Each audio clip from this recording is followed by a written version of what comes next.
compete with the TV lawyers? Today, our special guest is Frankie Finn. Frankie is a writer from Attorney Yellow magazine. He's a speaker that speaks all across the country, and he helped thousands of lawyers of all types. So Frankie, how do I compete with those big shots? Okay, Stephen, I mean, this is a question that we get a lot because a lot of people assume, well, I don't have the budget of the big TV lawyer, therefore I can't compete. And a lot of us, our followers are the big TV lawyer. What most of the people don't realize is when you're the big TV lawyer, there's always somebody nipping at your heels, always trying to kind of steal back some of your thunder. So either way, the answer of what to do is kind of the same because law is statistically one of the most competitive fields in the entire world. It's actually the second most one after only real estate agents. So getting the upper hand on the competition, most lawyers' first instinct is to do the wrong thing, and that is, hey, I'll just go out and spend everybody else. And it sounds like a good idea, like that the way to beat a bigger TV lawyer is to simply have a bigger budget than them. Or even if you are the big TV lawyer, to distance yourself from number two is to outspend. And that methodology is dead wrong. And to kind of illustrate how this works is we see this all the time on the internet where people don't realize that, we have a saying in internet marketing which is you don't have a traffic problem, meaning you don't have a visibility problem. You don't have a getting your name out there problem. You have a conversion problem. And to illustrate how this works, we see this on the internet. Imagine person A, every time they get 1,000 visitors to their website, they make a $1,000 sale. So they average $1 per visitor. Now imagine person B, every time they get 1,000 visitors, they make a $1,000 sale, but they sell 3 of them, meaning they get $3,000, which means every time somebody clicks on their website, they average $3 a visitor. Well, how long are those people going to be in business before person B goes to person A and says, hey, instead of doing all that hard work and having to sell people and have to run a business and do those things, why don't you just send me all your people and I'll give you $1.50, right? You see the balance of power, how much easier it is to do when you're the person who's converting better. And so the real key that you have to do is adopt the same methodology, is to realize you have a conversion problem. The problem isn't to spend a bigger budget than people. For example, I see some of the stuff we do gets cases in the door for less than $10, $12.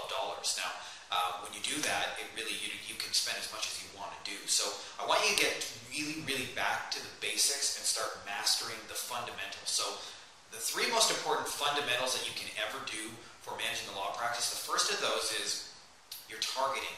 Because if you spend a great deal of thought in terms of getting in front of your ideal clients, you already have a giant leg up. So a good example, one of my mentors, Ken Hartson, he, in both his PI practices and his SSD practice, he noticed that, hey, a lot of injured people go to the doctor, and they also go to the auto body mechanic. So he had a book made up, a free little book, a short little read that was like 50 pages, just hard-hitting information. And he would drive around and have his investigator, and he would say, hey, can we, he'd go to the doctor's office, can we leave a few copies of this free book in your waiting room? And because it was a book and not, a brochure or something promotional, they said, sure, yeah, people like reading books in the waiting room, why not? And so he found that most people said yes. Now, some said no, but the vast majority of them said yes. And by doing this, he was able to get cases in the door for $28 a piece, meaning the books cost about $2 each to print, and every time he gave away 14 books, somebody would actually pick up the phone and call. Now, what's key about that is it is extremely, extremely powerful targeting because you're getting in front of the right people before every other lawyer is on the scene. And so it's really not a question of how can I outspend somebody who's spending $1 billion, because that game never really wins. It's how can I convert better. So the first key I want you to really think about it is how you can do your targeting. So regardless of whether you do this on the internet, or whether you do this in real life, or whether you do this at networking meetings, or whether you do this on TV, or whether you do this on billboards, doesn't matter.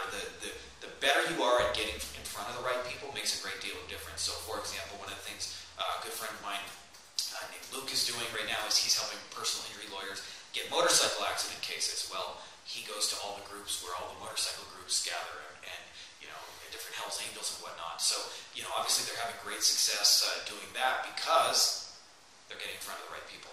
Second thing that you've got to really think about is if you're reaching a point where it feels like your only solution is to try and compete with big budget people, you really need to get back to the second basic, which is your message. Because the simplest thing you can do is open up a bunch of different competitor websites in your same practice area, in your same geography, and look at what every one of them is saying. Because you'll notice in about 5 minutes that everybody is saying exactly the same thing. So I notice a lot of lawyers say, I'm experienced, call us. They list a practice area, we're trusted, we'll fight hard, aggressive representation, things like that. And so what you want to do is strategically say something that is different to the client. Now, the most powerful thing that you can ever say to a client that is different, what's important to them.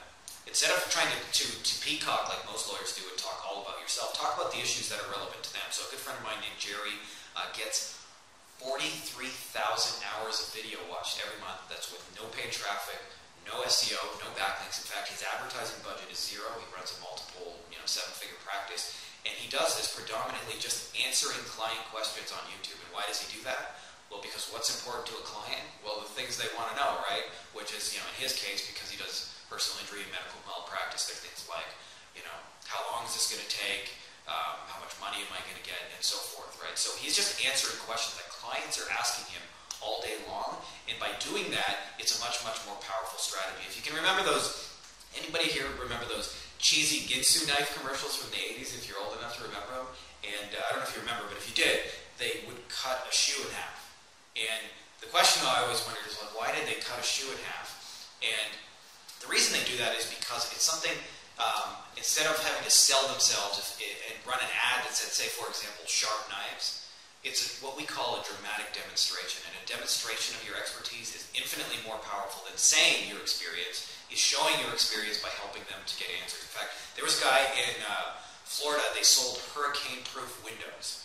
And he was the highest performing salesperson in the whole state by a country mile, and nobody could figure out how he was doing it. So they all kept asking him, like, what's your secret? Like, are you saying these words? Are you using the tie down? Like, are you doing the super secret sneakeroo technique? Turns out it's not the sneakeroo technique. He said, hey, do you want hurricane-proof windows? And then he would take one out, and he would grab a hammer, and he would go smash, and the window didn't break or crack or anything like that. He used it as that was his dramatic demonstration. So obviously for a lawyer, you're not going to take out a window and smash it or cut shoe in half, but what you can do is answer questions and show people that you know how to navigate the legal process. You do that, and you get back to that basic fundamental and start talking about the issues that matter to your clients. You'll find that your response rates improves dramatically. In fact, Jerry, for example, now that he currently gets 43,000 hours of video watched every month, but just years ago, he was struggling and didn't know how to get any clients at all. And in just a few short years, by just streamlining his message and mastering that fundamental on a zero advertising budget, he's been able to grow his practice. Third most powerful technique is really the basics of follow-up, which is simply, we've talked about this before, but nobody wants to get proposed marriage the first time they meet you. If you're walking up to a client and asking them to make a purchasing decision day one, you're going to fail frequently and often. It's going to be very difficult. So set up a way where you can have it so they can get some free information, and then you have the ability to automatically and strategically and in a leverage way follow them up. So, so I've seen different people do this anywhere from 30% increase in conversion to I've seen as much as even 5 or 10 times by simply adding more follow-up. There's infinite number of ways to follow up with people.